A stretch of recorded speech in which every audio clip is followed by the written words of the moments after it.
I'm really happy that you've had this chance to, come together, talk about the initiatives, talk about the call to action, what we need to do, what can be done, what should be done.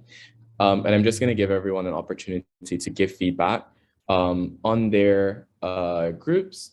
And I'm just going to ask a representative from each group to speak, starting first with group 1. Sure, I can speak on behalf of our group here. That was a great discussion, and I think I think one of the key takeaways for me was that when we consider this call to action and dissemination, that we need to think about really how do we get people to believe this. So we need to make sure that we disseminate this in a way that it resonates with the public by using data, but also, for instance, by showing how many and having statistics, but also using qualitative data and information and engaging, both the opinions of the public, but also of youth and as young people on, for instance, how and we're seeing advertising and branding and product placements in our schools itself. And I think beyond that, we discussed a good way of disseminating this call to action could be by having signatories. So getting other organizations, I mean, on this call in itself, we've got a really good mix of regions and geographies and organizations and disciplines that if we all collectively have assigned to it, then we can increase its reach, but also working with civil society members and as well. And then I think, another good an important point came out that just as we were ending the discussion was also just around using traditional and non-traditional media as well in disseminating this too. It's very easy for us to consider as youth advocates social media, but those traditional means are equally important. But I don't know, Pierre, if you wanted to add anything that I may have missed. No, I think you covered it all. One of the things I guess I think we can share as well is that in supporting the call to action, we think it might be useful to have, all of you on the call and partners that support this message to help us disseminate it by some short testimonials. We think videos of persons saying we need you or we want government to support this because we think it's useful is a brilliant way to communicate the message. And we also think that we need to think about how we can make sure that the public understands at its core what the issues are and moves from there. I think that was one of the biggest challenges for us. How do we get persons to buy into this advocacy or buy into this movement? Yeah. So thanks again, Claudia, for that review. Thanks to the persons and the members of Group 1. And we're just going to move into Group 2 and your representative to give a quick feedback of the discussions you guys had. Yeah, so continuing what Claudia said, we discussed a lot of this same things on this the call to action, how we can spread it. We also discussed a little bit about what we can add to the call to action in ours.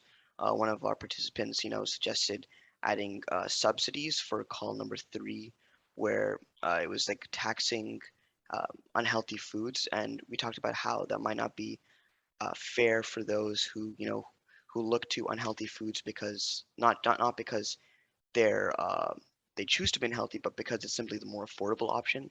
And so providing subsidies for healthy foods might also be a good way. We also talked about how we can disseminate the information and expand our reach through radio shows, like one of our discussion participants does that, youth events, and involving schools in discussion. And as Claudia said, also social media is obviously a great way to do that. Yeah, that's pretty much covers it, I think, unless Danielle has anything to add about that. Yeah, thanks, Arnav. And I love that you guys thought about what could be added, and I think subsidies is always important, and we get that call from the public every single time. You talk about healthy options and healthy food options.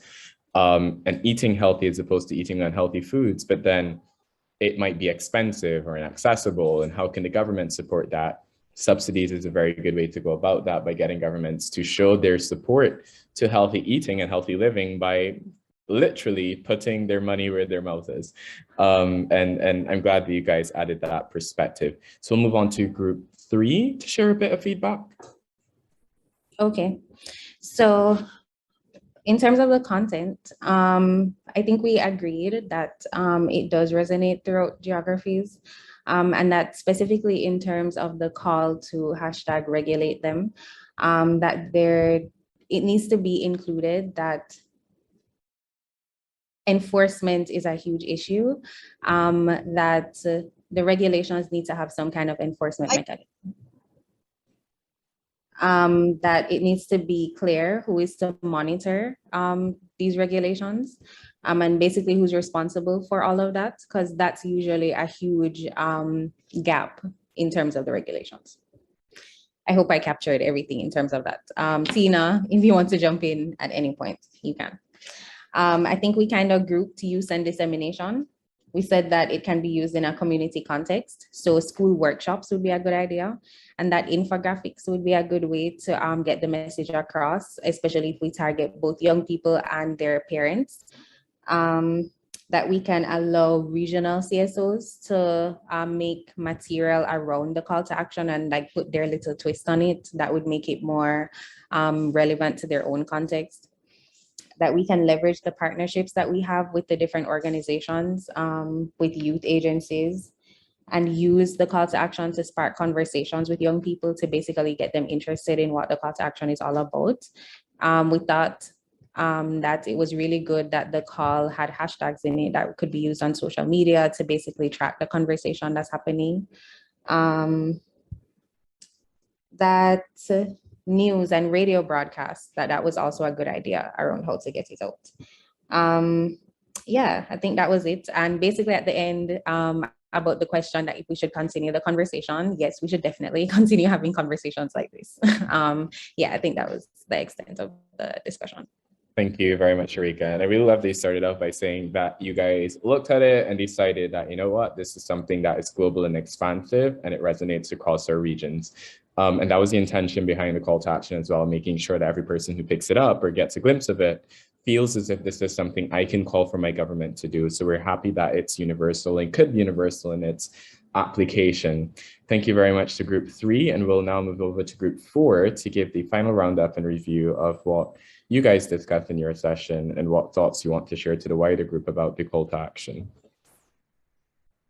Thank you, Pierre. I think that is us. And if Miha wants to join at any point and say something that I can be forgetting, please go ahead. So very briefly, we talked about the dissemination and what could be the best possible way to share this call to action. So people in our group were bringing up the importance of also using the social media platforms and how, you know, if companies are doing it, why wouldn't we be doing something very similar? Especially, there was a pointing out of how this marketing is using influencers to spread their messages and spread their marketing.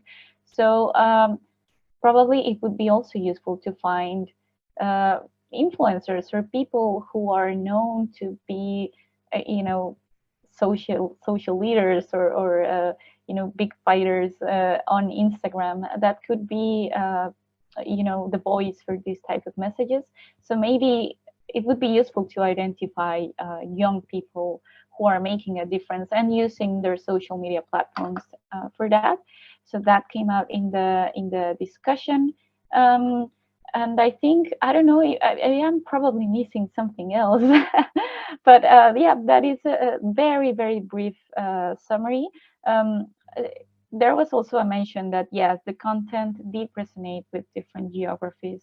And I think that is a reflection of how similar are these strategies and how we are all, even in different countries, facing, you know, the same marketing strategies from basically the same multinational companies, that they may vary a few the type of strategy that they put in place. But as we have seen this morning, we are facing very, very similar situations.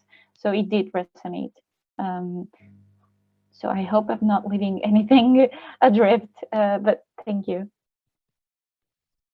Thank you very much, Anna, for that feedback as well. I'm really, really happy that you guys are able to take a moment to reflect, think, and basically come back with your recommendations and thoughts about the call to action. And I think it confirms for us at HCC that we are getting it right. We're trying our best to get it right, and to ensure that this is youth focused and youth centered and youth owned. I think that's important about all this advocacy, especially since it affects young people. Again, there should be nothing for us without us. And so the voice of the youth and the voice of you is always important to be included and involved in these dialogue. So I again want to thank you for your contributions to the group session.